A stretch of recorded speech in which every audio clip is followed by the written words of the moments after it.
Dans un poème, c'est quand tu commences à te mentir à toi-même dans la seule idée de faire un poème que tu échoues. C'est pourquoi je retravaille pas mes poèmes et je les laisse à l'état de premier jet. Parce que si j'ai menti au départ, je retomberai jamais sur mes pattes, et si j'ai pas menti, y a aucun souci à se faire. Juste en les lisant, je peux sentir comment certains poèmes ont été assemblés, rabotés, riftés et polissés.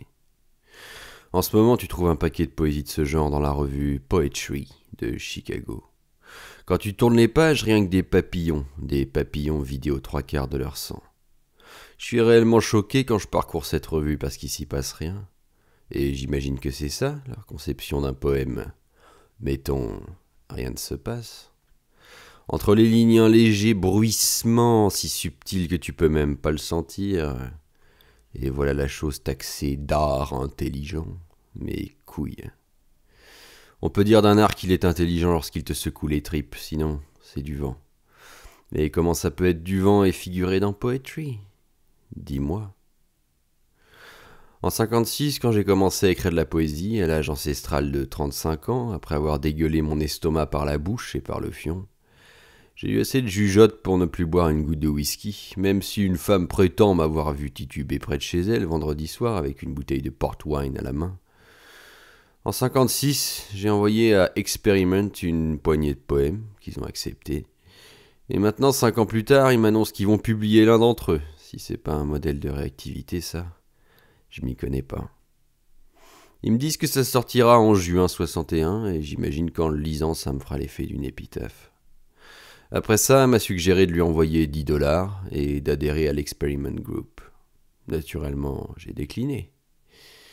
Seigneur, si j'avais pu miser $10 de plus sur Togetherness au champ de course, j'aurais siffloté Dixie par l'anus.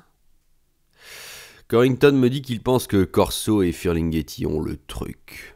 Je sais que je suis personne pour dire ça. Mais je crois que le poète moderne doit être traversé par un courant de vie moderne. Et on ne peut plus écrire comme Frost ou Pound ou Cummings ou Oden. Ils paraissent un peu à côté de la plaque, comme s'ils avaient raté une marche. Personnellement, j'ai toujours trouvé que Frost était hors du coup et qu'on lui avait pardonné beaucoup trop d'âneries.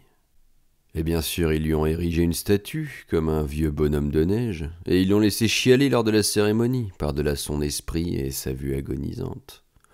Très beau, en effet. Il y avait cette époque à Atlanta où je pouvais à peine voir le fil de la lampe. Il avait été coupé, et il n'y avait pas d'ampoule, et je vivais dans une cabane près du pont. $1 et 24 cents de loyer par semaine. Et il gelait, et j'essayais d'écrire, mais par-dessus tout, je voulais quelque chose à boire, et il restait pas mal de temps à tuer avant le lever de soleil californien.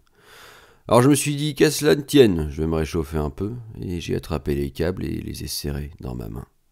Mais ils étaient HS, alors j'ai marché dehors avant de m'arrêter sous un arbre gelé, et j'ai regardé à travers une fenêtre pleine de givre un épicier qui vendait une miche de pain à une femme. Ils sont restés 10 minutes à parler de rien. Je les ai regardés et j'ai dit « je le jure qu'ils aillent se faire foutre !» Alors j'ai levé les yeux en direction de l'arbre blanc gelé. Et ses branches ne menaient nulle part, si ce n'est vers un ciel qui ne connaissait pas mon nom. Un ciel qui me disait alors « je ne te connais pas, et tu n'es rien ». Et alors ça m'a frappé. Si les dieux existent, leur boulot n'est pas de nous infliger des épreuves et des tortures pour voir si on peut affronter l'avenir, mais au contraire de nous faire du bien dans ce putain de présent. Le futur n'est rien qu'un mauvais pressentiment. Shakespeare l'a dit. Sans quoi on foutrait tous le camp là-haut. Mais c'est seulement quand un homme se retrouve avec un flingue dans la bouche qu'il peut voir le monde entier dans sa tête. Tout le reste n'est que conjecture, foutaise et pamphlet.